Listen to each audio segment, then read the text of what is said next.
So the smelts are running right now, which is a pretty exciting time of the year for us because they really only run for a small window.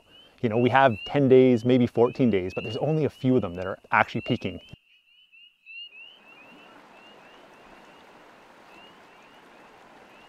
We kind of come out of the winter, you know, March, we're ice fishing and we go into maple syrup. And then there's this real lull before like the spring ephemeral plants start to come up and before turkey season opens, before trout season opens. There's this kind of like anticipation and excitement, like when are they gonna run? Because you never know exactly when they're gonna start.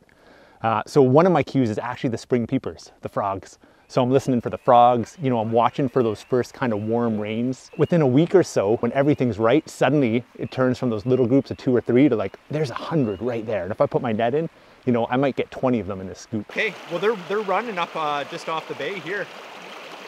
Yeah, there's not a ton, but we've already got like a quarter of a pail. We've only been here a couple minutes. They're native to North America, but they're not actually native to the region that I'm in central Ontario. They're a saltwater species that spawns into freshwater bodies. They made their way into the Great Lakes, I think through humans. So they're not native to the lakes here, but they're established. And because of that, they're one of the few species that we're actually able to net. And there's not really a limit. You know, as long as I got a fishing license, I can go out and I can net smelt.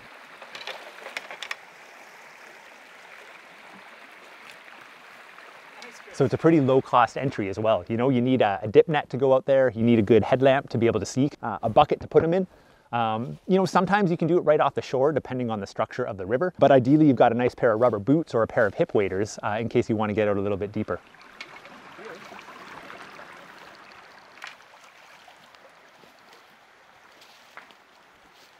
Nice. It's nice when they swim right into the net.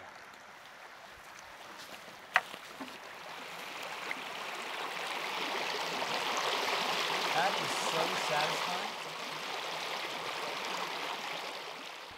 So it is really, really important though that we're not taking these smelt and going and fishing with them as live bait or even as dead bait for that matter. I wouldn't want to take a smelt from this lake and go to a lake that doesn't have it and release eggs there.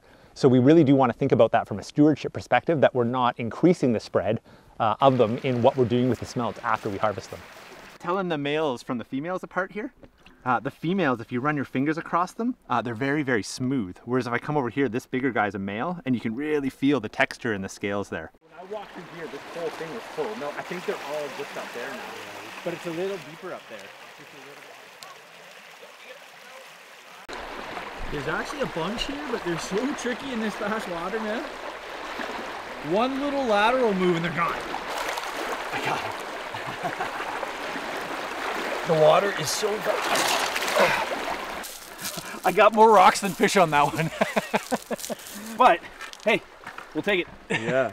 So when we get back from the smelt fish, you know, we get into the processing of it, and it's a bit of an ordeal because you usually have quite a few of them. And you know, this is something that's often shared in communities. You know, a whole bunch of people gather together, they'll go out and smelt, come back and process them, have a big feast afterwards. So some people actually just eat them whole, like heads and everything, especially with the smaller ones. That's definitely an option.